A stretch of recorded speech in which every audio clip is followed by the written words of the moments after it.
Hello, welcome করছি সবাইকে নতুন একটা ব্লগে। আর আজকের ব্লগটা বেসিক্যালি বাচ্চাদের জন্যই করা। আর যেহেতু বাচ্চাদের এখন হলিডে চলছে, তো বাচ্চাদের জন্য স্পেশাল কিছু করাটা তো খুবই ইম্পর্ট্যান্ট বাবা-মায়েদের জন্য। আর এবারের হলিডেতে আপনারা আপনাদের বাচ্চাদেরকে নিয়ে কিভাবে টাইম স্পেন্ড করলেন? যদি চান আমাকে কমেন্ট করে জানাতে পারেন। এনিওয়েজ এটা আমাদের হলিডে পার্ট 1 ব্লগ বলতে পারেন। আমরা এই হলিডেতে মোটামুটি ভালো স্পেন্ড করেছি এই হলিডেটা। আর আমি ট্রাই করেছি আমার বাচ্চাদেরকে স্পেশাল কিছু ফিল করানোর জন্য, যাতে তারা বাসায় বোর না হয়ে যায়। তো এখানেও আমি বাচ্চাদেরকে খেলতে দিয়ে আমি এখানে পাশেই টিকে ম্যাক্স ছিল। আমি ভাবলাম যে ওরা যেহেতু এনজয় করছে, ওদের বাবাকে রেখে আমি একটু টিকে ম্যাক্স থেকে ঘুরে আসি। আর আমরা মেয়েরা যারা ঘরের কথা চিন্তা করি, ঘরকে অনেক বেশি ভালোবাসি, তারা মেবি ঘরটাকে সাজাতেও অনেক বেশি পছন্দ করি। কারণ যেহেতু আমরা ঘরকেই ভালোবাসি, তাই ঘরটাতে নতুন রঙের সাজাতেও আমরা অনেক বেশি পছন্দ করি। এই তো এখানে আমি দেখছিলাম, আর টিকে ম্যাক্সে আসলে কিছু না কিনে বের হওয়াটা তো ইম্পসিবল। আর এখানকার টিকে ম্যাক্সটা এত বেশি eye catching R I soothing, আমি কি বলবো, আমি এক্সপ্লেন করতে পারতেছি না। আমি ফার্স্ট টাইম এখানে এসেছি আর এত বেশি ভালো লেগেছে আমার কাছে।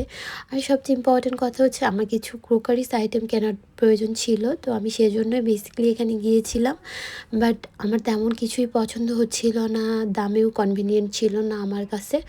তো আমি সেভাবে কিছু কিনি নাই। আর সবচেয়ে ইম্পর্ট্যান্ট জিনিস আমার কাছে কি জানেন? ক্যান্ডেল। আমি কোথাও গেলে ক্যান্ডেল না কিনে আমি কখনোই বাসায় ফেরত আসি নাই।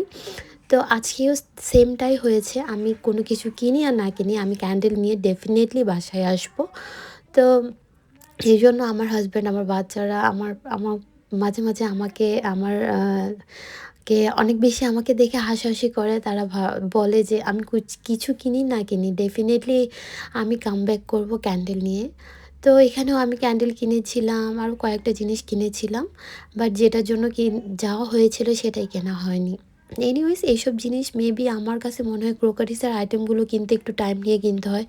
কারণ ভালো মন্দ যাচাই বাছাই করে কেনা লাগে।